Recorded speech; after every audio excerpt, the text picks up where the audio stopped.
I didn't eat anything for 5 days straight, and it was way harder than I thought, but also easier in some respects. Like most people, food for me isn't just about survival. It's one of the genuine joys of my day and a highlight I look forward to. And let's be honest, if I don't get enough, I can quickly transform from the calm and collective to a certified member of the Hangry Club. But then again, like many, my relationship with food is complicated. Whether it's stress eating, boredom, binging, or having late night affairs with chocolate, my eating habits keep raising the bar. And by the bar, I mean my weight. Over the past 4 years, I've been quietly amassing a collection of body fat. The only thing standing between me and starring on the next season of The Biggest Loser is my 23-year-old metabolism, and an exercise regime that's got me twisted and folded more often than a yoga master at a pretzel bakery. So to curb this rampant snacking and hopefully bid adieu to the surplus weight I've been hauling around, I took a plunge that would make any nutritionist double take. I decided to dive headfirst into a diet that's essentially the antithesis of a diet.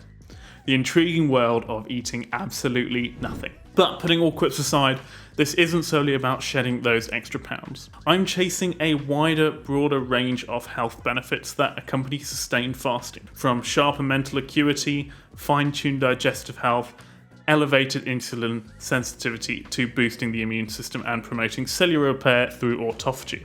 Not to mention there's an element of personal challenge here as well. Can I even go 5 days without eating anything?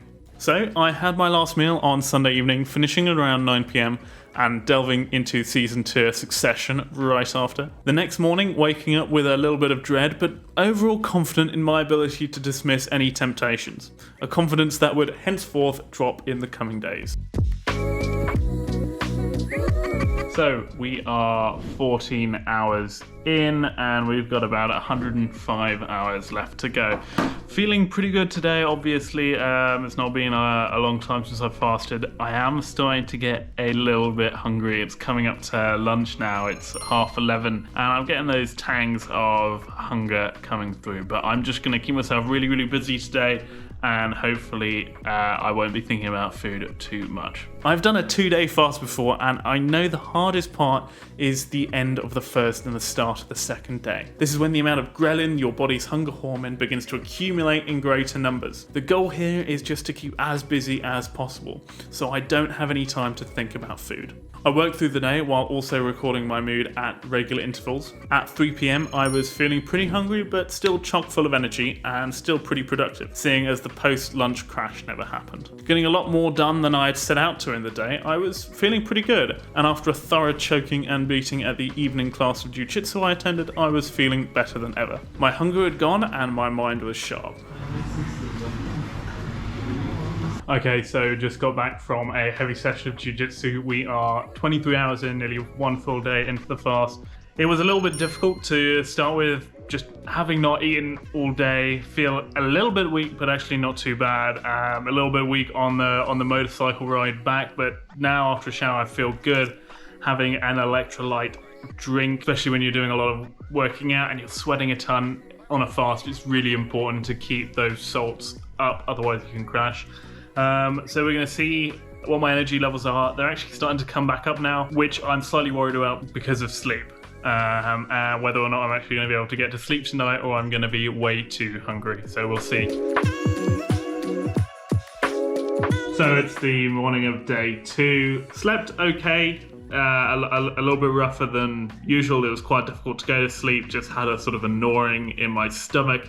A little bit restless. Woke up a few times during the night. Funnily enough, also was dreaming of food, which I found amusing.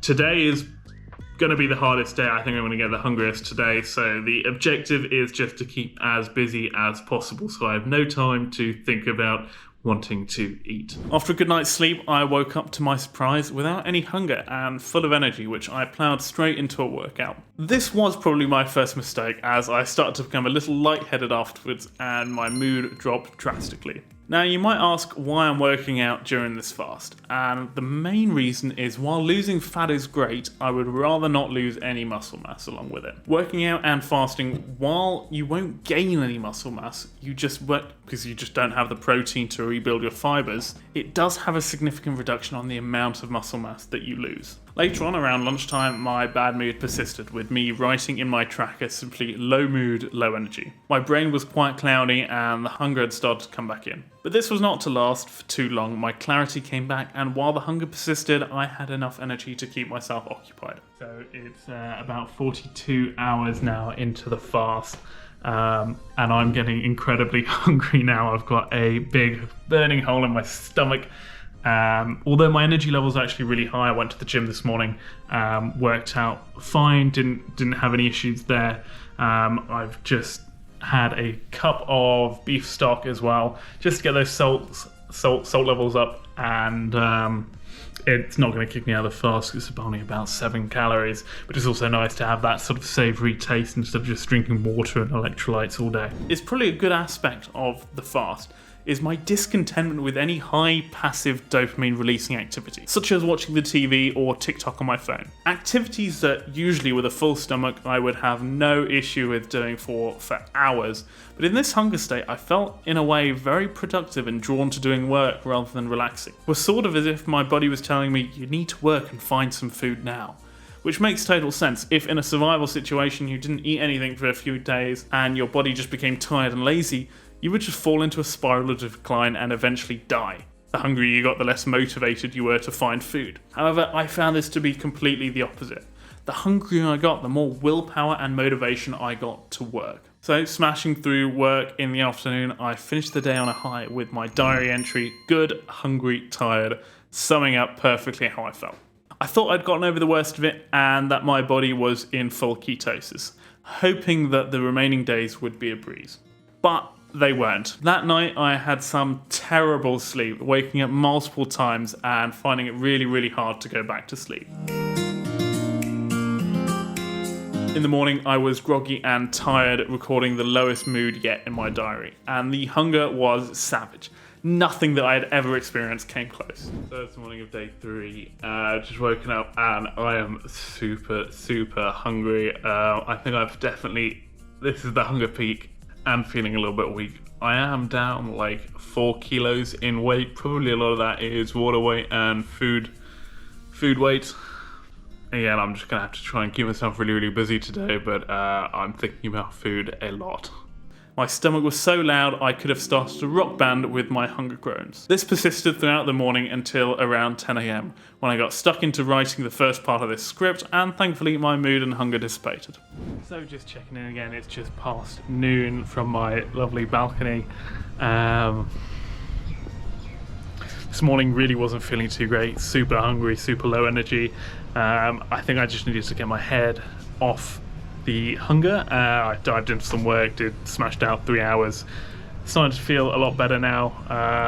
I am sort of coming down off the peak a little bit, feeling a little bit sort of lightheaded now, so I'm just going to take it easy for the next hour, eat some salt, and then see how I feel in the afternoon. Maybe I'll do a workout this afternoon, or maybe I won't.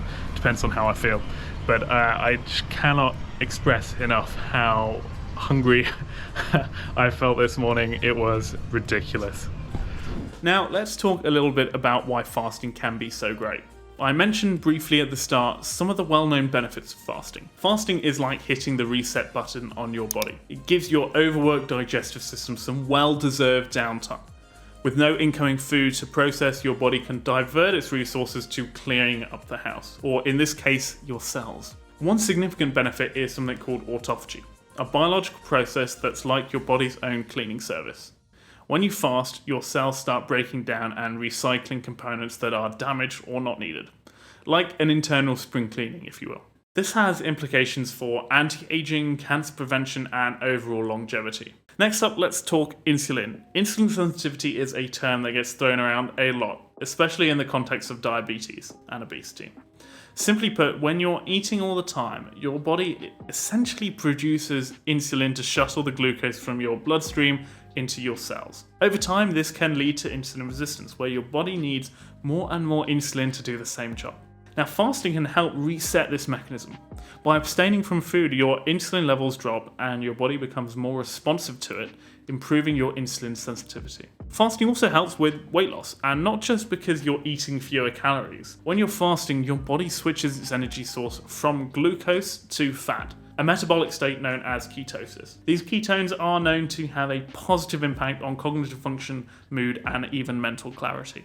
Fasting can also boost your human growth hormone levels, promoting muscle growth and boosting metabolism. And while you won't see any benefit during the fast, as you have no calories to build anything, you will have a rapid growth spurt afterwards. Now back to the fast. Later on the third day, after a few hours of focus, my brain began to fog and my hunger levels rose. Even the afternoon workout didn't reduce my hunger levels by anything meaningful. Suffering throughout the afternoon, I went to sleep exhausted and with a burning hole ripping right through my abdomen.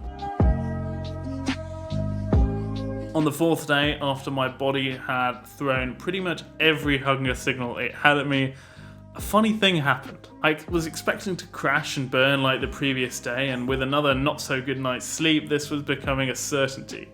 However, the next morning I woke up with energy and a clear head, and after a morning workout I hit a mood peak and smashed out a few hours of quality work. So it's 2 o'clock on the fourth day.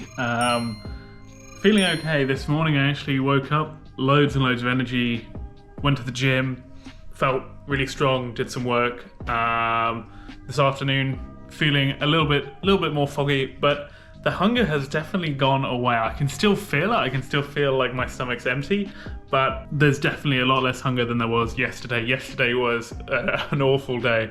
Really hungry. This boost in energy and focus is probably down to my body going into full ketosis mode, where the body begins to break down ketone bodies. And this just sometimes takes a while to get into. A small dip in energy levels followed in the early afternoon, but were quickly counteracted with a sauna and swimming session. I tend to always feel pretty good after the sauna, but when fasting, it is important to be careful around any activity that involves a ton of sweating, as this can quickly lower your electrolyte levels. So you need to always be able to top up with salts. However, that night's sleep wasn't too great, partly due to hunger coming back and partly due to fantasies about which food I was going to eat the next day. Waking up tired, I spent most of that day slightly groggy, but spurred on by the promise of a big order of a McDonald's, which after a short debate with myself, I agreed couldn't do too much harm, considering all the calories I'd burnt off. This was not the case. After stuffing myself, rather satisfying, I swapped the stabbing pains of hunger for the "oh my god, my stomach is about to blow." And unlike the majority of times when you eat too much, this feeling just didn't go away. Not even until 1 a.m. that night when I finally managed to fall asleep. I would greatly recommend not to break a fast like this. And while I knew it wasn't going to be good for me, I took the gamble and I paid the price. It's much better to ease back into fasting with some soup and some light meals spread out over a few hours. So, the results. I lost around 4 kilos, which is with the lowest weight on Friday morning hitting 83.1 kilograms, and you can visibly see the difference around my abdomen and love handles, not to mention an increasing sharpness in my facial features. Now, the question you might ask is, would I do it again? Well, probably not for quite a while. While the benefits are numerous and it's an amazing way to quickly lose some fat, the hunger part of it really was an issue for me. But I would definitely recommend everybody to at least try the fast of this length at least once in your life. You really do get a great appreciation for the food, which in our modern lives is all around us and in plentiful supply. And while the fat loss is great, I think this is the main thing I took away from this experience. Being hungry, and I mean truly hungry, can make you immensely grateful for the life that you live.